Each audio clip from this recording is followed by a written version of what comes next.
Let's try that. There we go. All right, good morning, everyone, and welcome. Thank you for joining us for the Utah Historical Society's Perspective Lecture Series.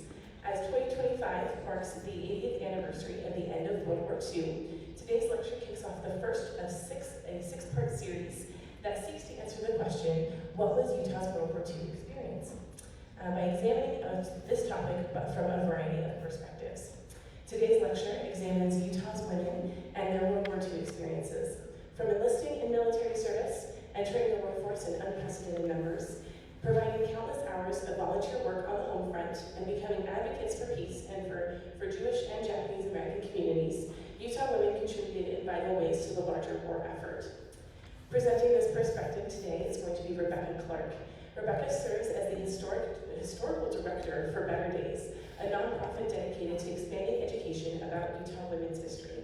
She co-authored the book, Thinking Women, A Timeline of Suffrage in Utah, which is incredible. If you haven't read it yet, make sure you pick up a copy today, and serves as a leader of the Women's History Impact Team for the Utah Women and Leadership Project's Bolder Way Forward initiative.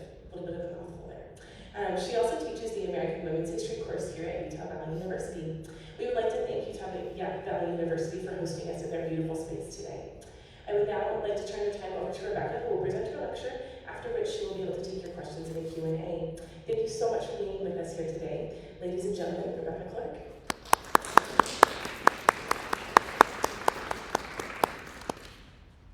Thanks so much, Eliza. As Eliza mentioned, this year we commemorate the 80th anniversary of the end of World War II.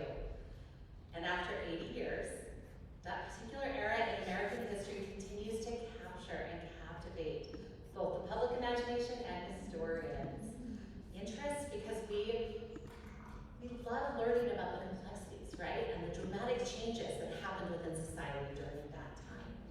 Today, I am excited to share some women's stories with you that represent several of the many different roles, the new roles, that Utah women embraced during the war. I will be focusing on individual women's experiences because that's what I do. I tell stories because these stories matter. It's how I teach my students here at UVU in my Women in American History course, and it's how I approach my public history work as a historical director of Better Days.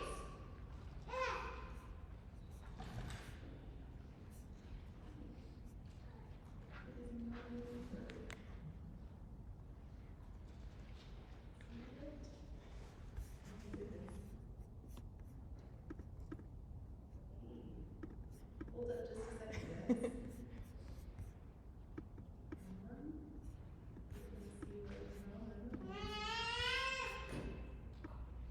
Okay, give me a second. I'm so sorry. I don't know why. Backwards here, but we're going to try that again. Okay? Now it's going to work. Okay, I'm so sorry, everyone. I don't know how that got flipped. Okay, so Better Days. Let me tell you a little about us. We're an educational nonprofit that is dedicated to sharing Utah women's history in classrooms and communities. We specifically share stories of Utah women whose leadership and service impacted their many different communities and shaped our state. We work to amplify women's voices past and present because we believe that exploring women's legacy of leadership in the past can help make Utah a better place for the future. So we've been around since about 2017. We originally started to really celebrate the key suffrage anniversaries here in Utah, with Utah being the first to vote, and celebrating that 150th anniversary of that first vote in Utah in 2020. And we have continued on expanding the stories that we share about women's leadership. And today, I will be sharing some highlights from our newly released Better Days curriculum. And it's all about Utah women's varied experiences and contributions during World War II. For those who are interested, these resources are available at utahwomenshistory.org. It includes videos and lesson plans, classroom activities, biographies, lots of biographies, articles, a digital story map, and a primary source set. And we've got this digital toolkit and illustrations and a lot of really great resources available available for World War II, and many different topics.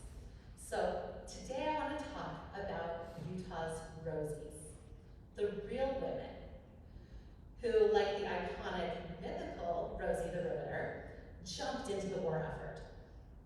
And they did so in meaningful and empowering and really different types of ways. Women in the military, women in the workforce, on the home front, at the Topaz imprisonment camps, and as advocates for peace and civil rights.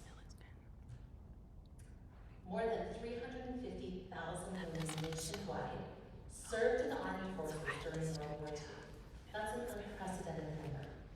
They enlisted in every branch of the military, and they served in hundreds of different types of jobs. Utah women were no exception. They volunteered in droves to help the war effort. The Women's Army Corps was the largest women's unit of all the military branches. The 1938 completion of Hill Air Force Base in Utah, up in Ogden, and then the opening of Ogden Defense Depot and the Naval Supply Depot provided opportunities for an influx of many, many women to serve the Army as military and as civil workers. But when that first contingent of women arrived at Hill Base in July of 1943, the Army wasn't quite ready for them. Their barracks weren't even finished. And like others at the time, this 907th unit was listed as an Army auxiliary. So they were known as the WAAC, the Women's Army Auxiliary Corps. But just a few months later, the Army officially converted the women's branch to full military status. Women serving in the Women's Army Corps, the WAAC, helped perform essential non-combat roles, and under that new military designation, they became eligible for the same benefits and pensions as men in the Army.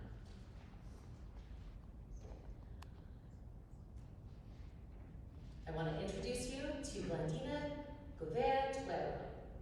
She joined the Army Auxiliary during this period of transition, and she became one of the 150,000 women who served in the Women's Army Corps. Her parents were initially from Mexico. She was born in Oklahoma and then raised in Colorado. And she moved to Salt Lake City during the early years of the war. She started attending a machinery school. But every morning, she passed an Army recruiting poster. And it had Uncle Sam pointing right at her, saying, "I want you." She later recalled, "It finally got to me." She enlisted because she wanted to help the war effort, and she wanted to be a part of something bigger, even though it meant giving up the higher salary that she would have been able to make if she had stayed in the machinery school. She wanted to do something important. When she enlisted in the Army, she was assigned to be an Army cook. She was one of the very first WWII women who was stationed at the German POW camp in Oregon. So this is a big change for her, but also for those there at the camp to start integrating women into that prisoner of war camp there. And as she was running the kitchen, she also managed 3 German POWs that had been assigned to help her with the cleaning. She recalled, "We weren't supposed to talk to them." But she looked beyond the divisions of war, and she found ways to communicate anyway, even being able to transcend the language barriers and the divisions of a war. And she realized, quote, "They were harmless, they were just kids." She developed a friendship with them. She later wrote of her service in the Army, "I never regretted it. I've always thought if I could do it over again, I'd do it." The Army introduced Tuero to skills, opportunities, and a wider community that shaped the rest of her life. One, she was able to go into the food industry later on and worked in the public school cafeterias for the rest of her career. She didn't record any observations about her own treatment as a Mexican American within the Army. But she did recall and record her shock at her training camp in Iowa. She said, "I'd never seen a Black person until I went to Des Moines. I didn't understand this racial thing. I had no experience with that." But she was horrified at the discrimination that she saw. Defying her southern, or very southern, bunkmates' intense prejudice, she befriended and often defended several of the Black women who she worked with in the mess hall. Now, the Women's Army Corps followed the same rule as the rest of the Army at this time, which limited African Americans to only 10% of recruits. And the armed forces remained segregated until a few years after the war ended. But despite these barriers, it was also a place where many women of color were able to find success, including women like Captain Elizabeth Cupid Hampton. She served as an officer at Ogden's Hill Airfield during the war. And also Sergeant Velma Trottingwolf. Now, Velma is described in records as Sequoia royalty. She traveled all around the western states recruiting for the Women's Army Corps, and she was eventually permanently stationed here in Utah in Ogden Air Base. In May of 1944, she enlisted in the Army Air Force Base Unit. She ultimately received the American Theater Campaign Medal, the Good Conduct Medal, and a Victory Ribbon. Here she showed christening a B-29 bomber in 1945. Now, another branch where Utah women rose to prominence was the Women Air Force Service Pilots, or the WASPs. Now, for the WASPs, instead of allowing them to enlist as active duty members, the Army Air Force maintained them as an auxiliary group throughout the war. For 2 years during the war, over 1,000 female pilots, including several Utah women, formed this WASP unit that was known as the Fly Girls. They collectively racked up more than 60 million miles in non-combat flying missions. They delivered over 12,000 aircraft. They flew 80% of all the ferry missions for the Army. And they freed about 900 male pilots for combat duty. It wasn't always a safe job, even though they were in non-combat positions. 38 WASPs lost their lives during these missions, and one disappeared. After much lobbying, WASPs finally received veteran status with equal benefits and pensions, but not until 1977. So Marjorie Reddy Christiansen was one of these brave pilots from Utah. She recalled the stiff competition when she first attended flight school. That flight school only allowed one woman for every 9 men. And she rose to the top of her class, and she earned the chance to fly. And then she recalled that on her first solo flight, she had never felt so alone. But undaunted, she joined the WASPs after the war began. And during training, she and the other WASP women learned Morse code, meteorology, military law, physics, navigation, and aircraft mechanics. This training proved essential as she was flying B-26s and B-14s in war. Once before taking off, she noticed that the steering cables had been installed backwards. The mechanics didn't believe her at first, but when they checked, they realized she was right and respected her all the more for it. Alberta Hunt, later Alberta Hunt Nicholson, was another intrepid and highly skilled Utah WASP pilot. She had wanted to fly since the age of 13. She eventually joined a ground instruction class in Salt Lake City and was the only woman out of 100 students. She finished in the top 10% of her class, and she qualified for a scholarship to go on to flight training. But her application was denied, with a single note saying no females. Eventually, she earned the money to take her place and went on to serve as a WASP pilot, with the risky assignment of testing repaired planes to make sure that they were safe to fly. She was later inducted in the Utah Aviation Hall of Fame, which was the first woman to be inducted there. And speaking of risk, Dorothy Sorensen from Taylorsville, Utah,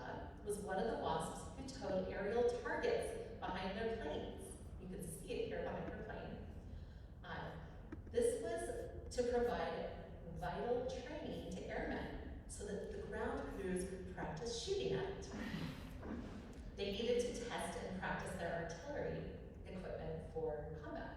Years later, she and other WASP joked that even though they never saw combat, they still got shot at. Now, nursing was historically the most open avenue for women to serve the military during wartime.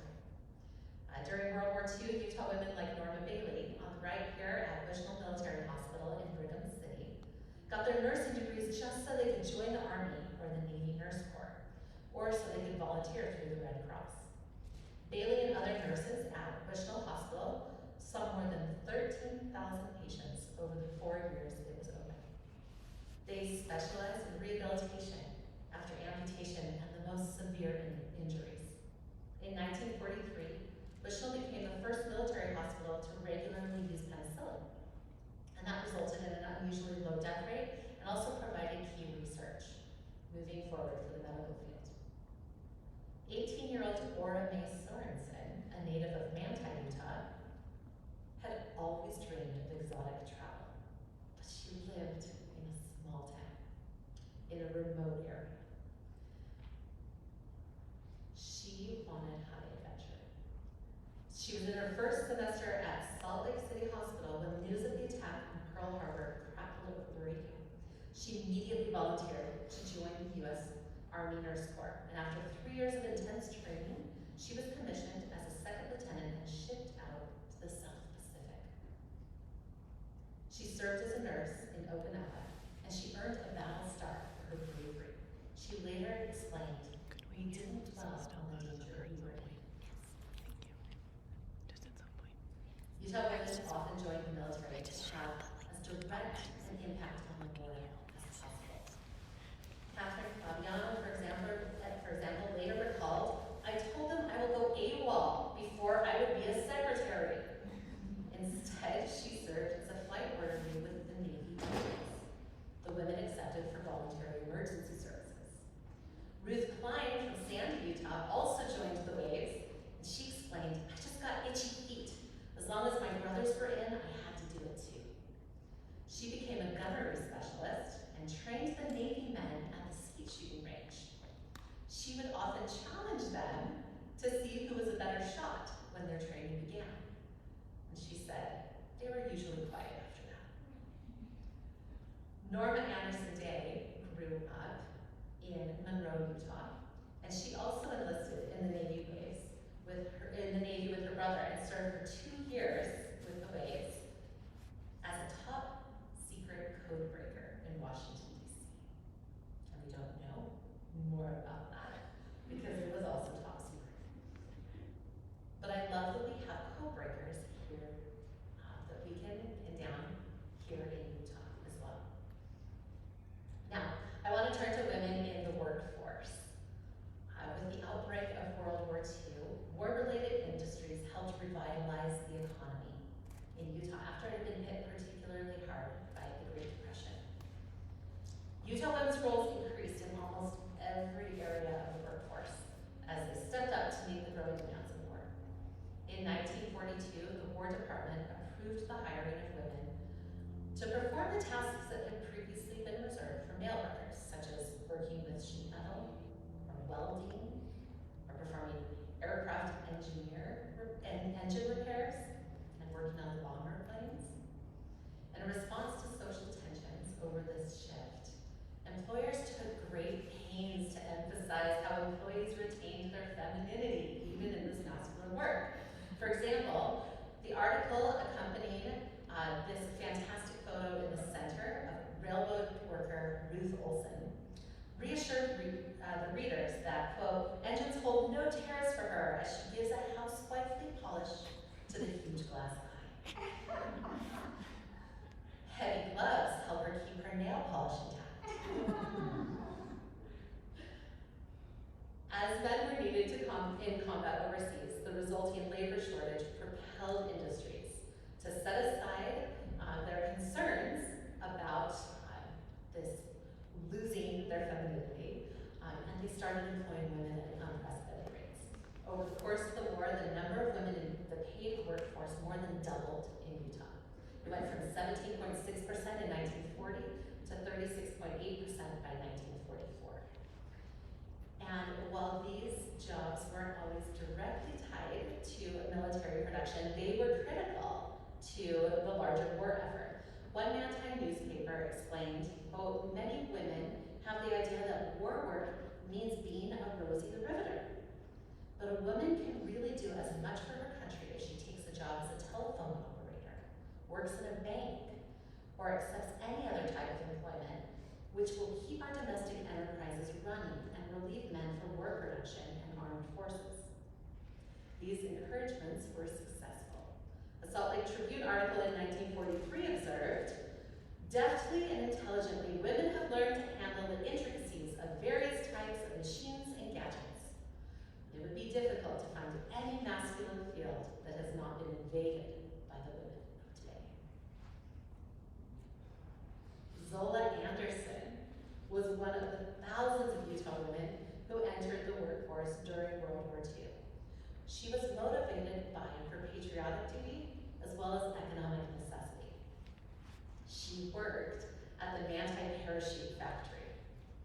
As she and her fellow workers sewed, they often folded encouraging notes to the soldiers into the parachutes that they made, to give a little lifeline to these soldiers as they were creating life-saving devices for them. She later reflected on her time at the factory with pride. She said, "I felt like I was doing some good for the men in war. This way we could help too." By the end of 1943, Hill Airfield in Ogden had become the largest civilian employer in Utah.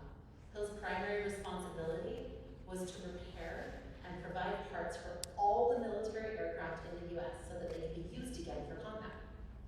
During the war, over half of the workers at Hill were women.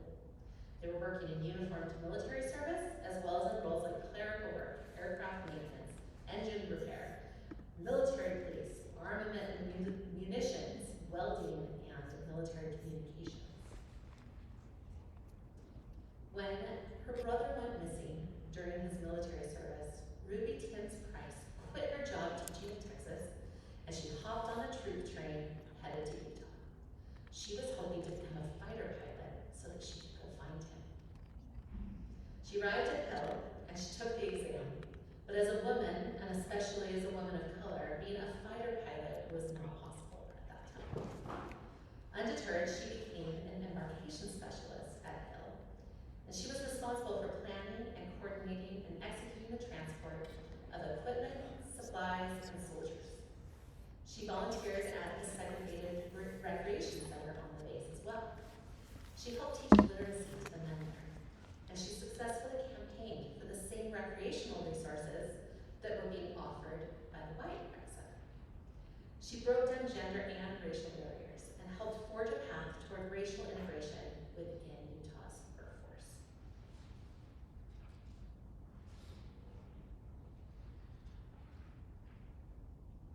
Okay, I want to move on to women on the home front.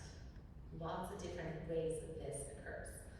Utah women contributed massive amounts of unpaid work to support the war effort, as well as advocating for the rights and needs of those who were affected most by the war. From victory gardens, food rationing, and contributing time, money, and supplies to the Red Cross, women throughout Utah expanded women's roles and had a significant impact on the war. As president of Salt Lake City's Council of Women in the years leading up to the war, Bertha Stevenson coordinated citywide efforts among 49 Salt Lake clubs that represented over 10,000 women. She emphasized women's important part in civic life and the advantages for accomplishment in united effort. She was really focused on the good that women could do when they united their efforts and worked for good for their communities. She used these connections that she had developed within Salt Lake's Council of Women when she was appointed by the Women's Salvage Division of the War Production Board in 1942 to serve as the chairwoman of Salt Lake City's Minute Women. Within 5 days, nearly 1,000 women responded to her personal letters that were drafted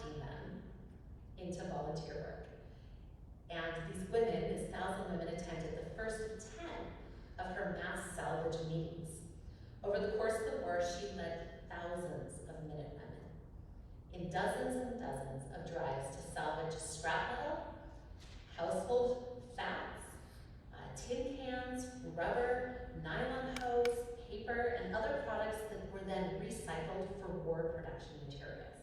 So this was a nationwide effort, and she utilized the organization and the structural system within Utah as women to be able to be really effective in collecting and gathering all of these supplies that then could be used to make paint or different munitions or parts of airplanes to repair them, right?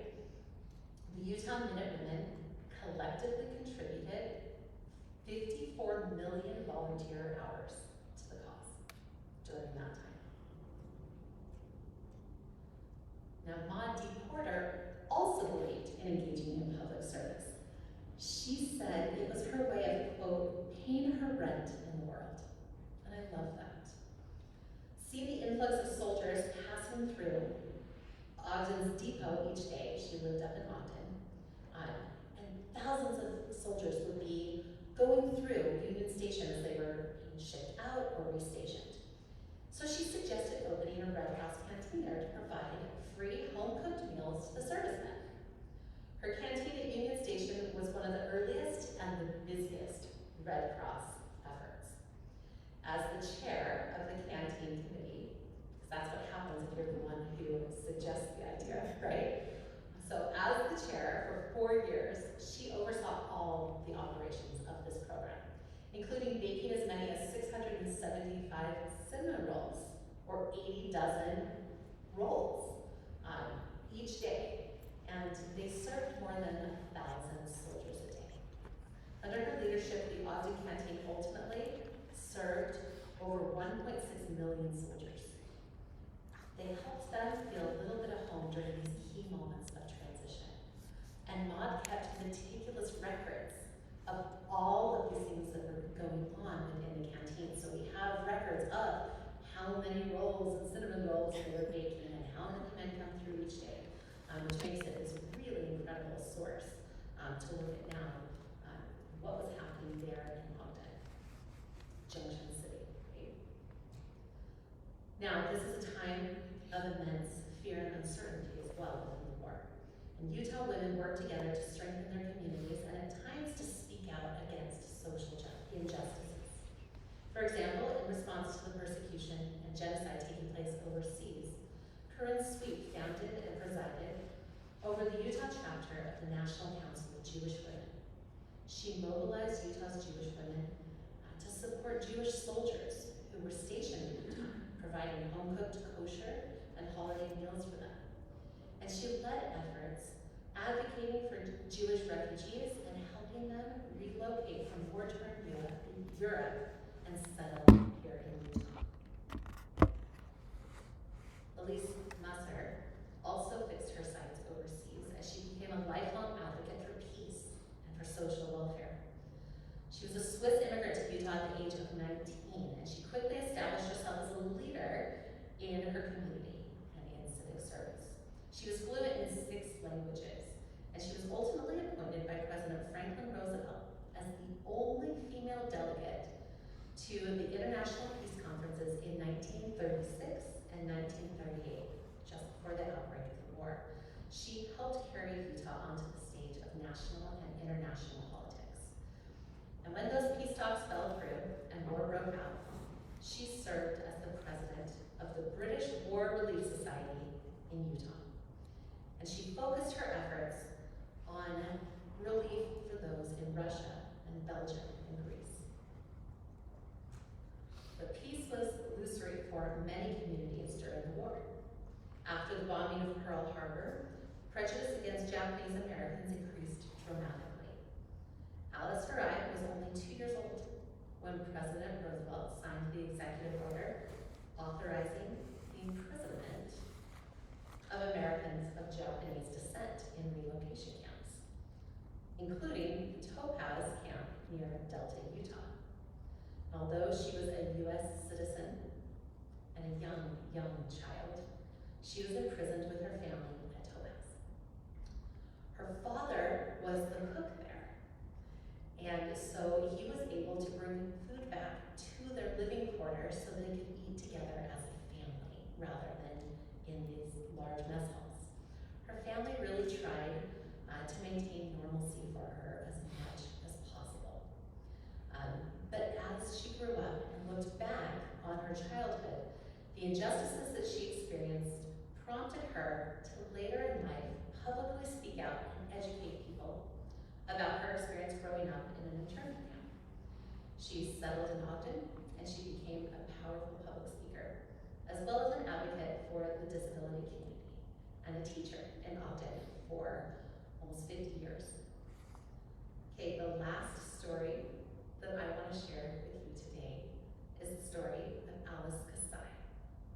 During the war, Alice's husband was arrested, and he was imprisoned with other Japanese community leaders for 2.5 years, not in one of the internment camps like Topaz, but in a prison camp up in Montana, specifically for leaders that were considered dangerous. While raising their 6 children on her own, Alice stepped in and served as the first female president of the Japanese American Citizens League. The national headquarters shifted from San Francisco to Utah at this time to move inland, and her home became the national headquarters for a time. And Kasai became a compelling advocate for the Japanese community in Topaz, helping to get relief and resources to those who were imprisoned there, and to those in the Japanese community all throughout Utah.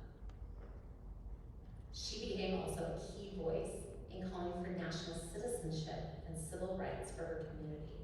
At this point, citizenship was denied for immigrants of Japanese descent. And so that included her husband.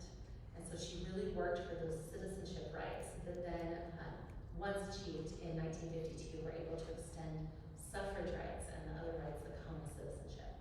So that was really important to Alice.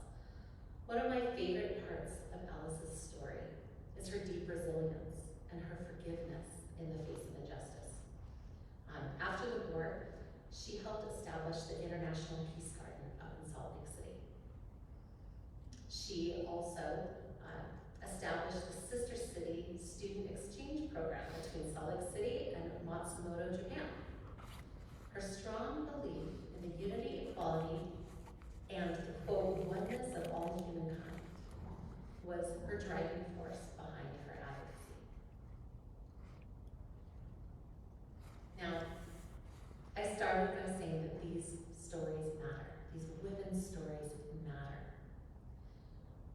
They show a wide range of experiences and contributions, of challenges, victories, right? And they show unequivocally the integral involvement of Utah women during World War II. Although each woman experienced and responded to the war in her own unique way, that collective impact of Utah women dramatically shaped the wartime experience. As we build on this legacy of leadership and selfless service that ties all these women together, we too can strive to impact our communities for good. Thank you.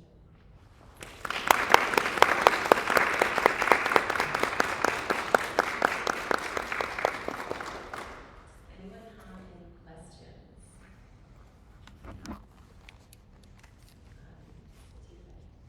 Many of the women that you discussed came from small towns here in Utah, and so I was just curious, like how did they know about the news about the war and be so like fervently like wanting to be so involved because we didn't have social media, and so I'm just like these little towns, like how did they know like it was so like important and yeah, I was just curious.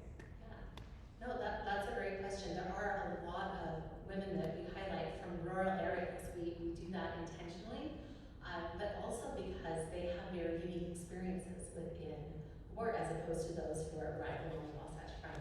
As far as how they would find out about opportunities, I think it probably been very different depending on their location, right? Women up in Ogden, very much their experiences are shaped by Hill Air Base, being established there by the Ogden Depot, by Union Station.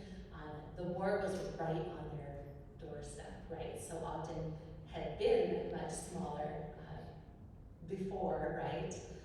But the population surged, and they would have been experiencing and being very aware of what was happening, right, within the war, and face to face with that. Women in Manti, so secluded, much more rural, and in a county that was hit the hardest by the Great Depression, had a different type of experience, right? The governor actually really advocated strongly to get that parachute factory put in Manti. His wife was from that area, and he knew firsthand how economically desperate the situation had become in that area. That as agricultural jobs were being replaced, people were leaving that area in high numbers, and there weren't many job opportunities. And so factories like the Manti Parachute Factory really revitalized that area in really dramatic ways. And so women in that area would have been aware of that, right? That this new factory popped up, and Zola, that we talked about, she made a financial decision. She had been working in another position and in somebody's home helping in domestic ways, and she looked at the money being offered at the factory, and it was significantly more. And that was the basis of her decision. But then as she was there working, it gave her an opportunity to be with all these other women in a factory environment and develop these deep friendships, rely on each other in a lot of ways as they were kind of forging this new path in the workforce. And she also developed a deep pride in the patriotism of what she was doing. I think they focused on that a lot. It was in the newspapers a lot. Also, so I think newspapers would be a big part without social media. A lot of these women in rural areas would have learned about opportunities, word of mouth, through newspapers, and a lot were leaving their rural areas to come into the urban centers looking for work and for those opportunities that were tied to wartime production. Are there any interviews or stories about the women who worked in the munitions plant in Salt Lake City that was rather rural-ish? Are there any interesting stories from those women? We've only found two, and I'm curious, there was a lot of people working at the munitions factory. You know, so much is depending on what records are left, right? This is always the problem with women's history, particularly. Off the top of my head, I'm not remembering any specifically for that particular munitions plant. There are a lot of really great oral histories that have been done that really look into women's lives, especially like the Ogden Defense Depot, women who were, being drivers for supplies and taxi drivers and things like that, and interacting with POWs at the POW camps here in Utahn and things, right? And so we have some really great resources of oral histories, as well as obviously newspaper articles and things, but I haven't seen any firsthand accounts for the munitions, but that doesn't mean they're not there. It just means we need to dig a little further, maybe.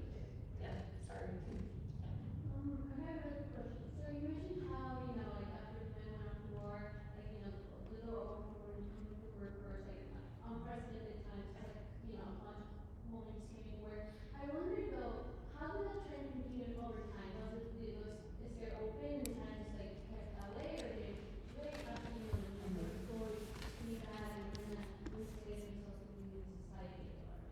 Fantastic question. So this was a tension right from the start. As women are entering the workforce, mentioned some of those newspaper articles, they're kind of like, oh, women are invading this, and this is a good thing, we need this for the war, but there were also newspapers that even in those early years of the war were saying, will the Rosies go home after the war? along with the need for the women to maintain their femininity as they were working in these masculine jobs, they also needed to keep this focus on that this was a temporary, war-related expansion, right? And in general, that large expansion of women in the workforce does constrict after the war is over. And that happens throughout the whole nation, right? That's, we get the 50s where women are much more centered in the home, right? And women are not working out for pay, at least outside the home, in as large numbers as they were during the war. Many women saw it as much as their patriotic duty was to enter the workforce during the war, they saw it as their patriotic duty to go home after so that those jobs would be available to the soldiers who were returning, who needed to have work, right? The soldiers that the men that they had been replacing in those jobs. So that is definitely, comes up over and over again in the records, right? This tension. And there is certainly a constriction that happens again in women's roles outside the home and in the workforce, but not entirely, because once the door is open, it's open. Some of the jobs shift around. Some of those women who are working in those more, what they were termed as masculine jobs, like the welders and things like that, shifted into what they called pink collar jobs, after that were more clerical and more tied in with their female sort of role at that time as society saw it, right? And so there was a shift, but women still stayed in the workforce in larger numbers than they had before the war had started. So it was an expansion, but a little more complicated, right? And we see that tuning on in breaking through the gender barriers as well as racial barriers, right? There are steps forward and then also steps back, but progress is being made along the way. So two questions. With that, the Rosies, were there, was it still open mainly to single women or women without children, or was it open to mothers? And if so, what child care emerged for mothers of young children that went to work? And then the second question is, I'm curious about, and I don't remember her name, at the end of the presentation, Japanese woman whose husband was imprisoned in Montana. Why weren't she and her children interned as well? Let me start there, because that one's on the right. So with Alice Kasai, they were living in Salt Lake at the time. They were actually the first Japanese family living in the Avenis. So they were already well established, and that executive order applied primarily to those along the coast. And the imprisonment camps were more inland, right? And so those who were sent to Topaz were generally from like the San Francisco area, from California, whereas those who were already living in Utah were not seen as high of a threat, I guess, at the time. But her husband was a community leader, right? He'd been involved in the JACL, the Japanese American Citizens League, as a leader, right? And so he was imprisoned in that different type of camp that was higher security, right? And that didn't include families there. And so that definitely impacted her experience with the war, right? And how she saw things, but she wasn't personally sent to the internment camps in Topaz or anywhere else, which gave her the position and platform to be able to advocate on their behalf, because she was intimately aware of the needs and concerns and the injustices that they were facing. And then Mothers, the Rosies, yes. women working, married women. So generally, single women, higher numbers going into the workforce, but during the war, depending on circumstances, many married women and even married women with children, especially those who had older children, it was easier as children were not young, right, to be able to go into the workforce. So the oral histories of those women working at the Manti parachute factory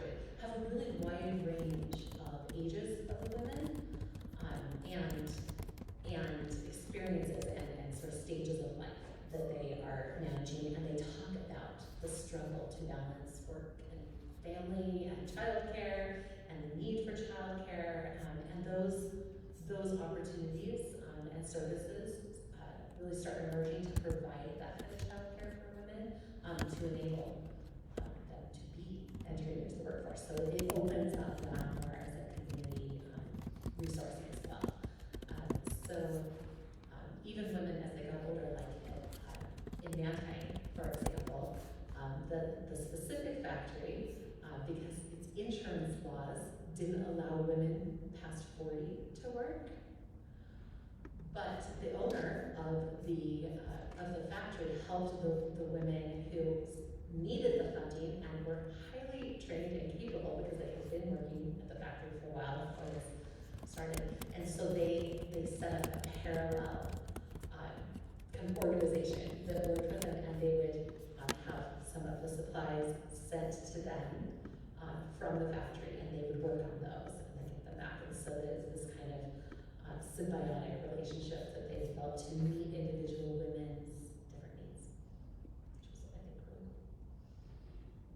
Any other questions? Some great questions.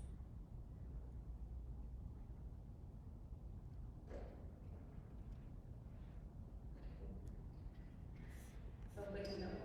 I'm not sure if you take away from this detail. I wonder what was the response or kind of reactions of the indigenous women when the whole, when the establishment of the starting camp was happening in families? Was there any kind of I don't know, conflict there? I'm not sure if it probably relates to the position. I was just wondering if you had any.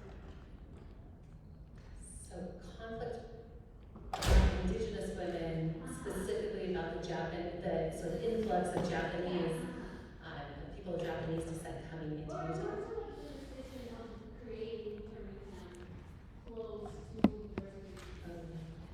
I'm sure that caused some challenges and tensions. I don't have examples off the top of my head on it, but I think that everyone, men and women within the nation, were all really aware of these issues and these sort of struggles within the nation that were happening as a result of the war, right? And so all of these dramatic changes and transformations that are happening in all these different communities meant that sometimes those communities kind of were pushing against each other, right? And that would be kind of an issue that everyone would be aware of. And so I'm sure that it was a topic of discussion and tension at points, but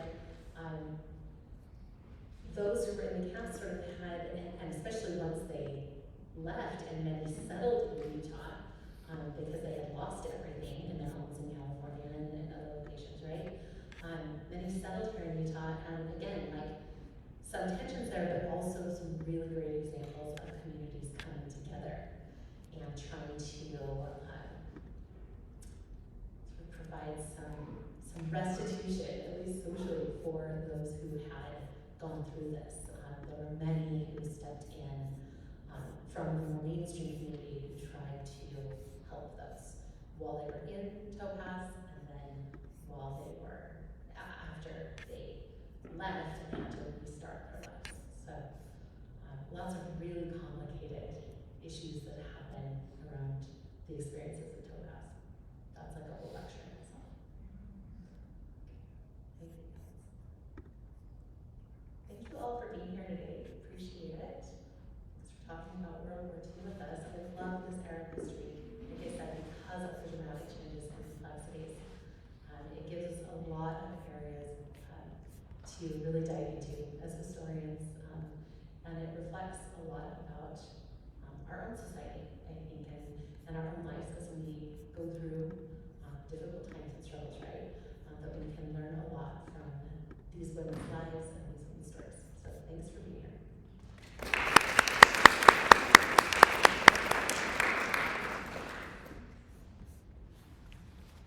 Thank you, Rebekah, for that amazing presentation. I think we can all agree that we have been enlightened and inspired by these women and their stories. So thank you again for joining the Utah Historical Society's Perspective Lecture Series. We invite you to join the rest of the series. Over the next month, we will have 5 more lectures that They'll explore other perspectives, including the Japanese American experience in the West, including those that were interned and those that were not. We have a historian's lecture about how we studied World War II in the 80 years since, memory and commemoration, how we've memorialized and commemorated World War II in the 80 years since, and lots of other fun topics and perspectives. So we invite you to join us there, but we thank you for being with us today.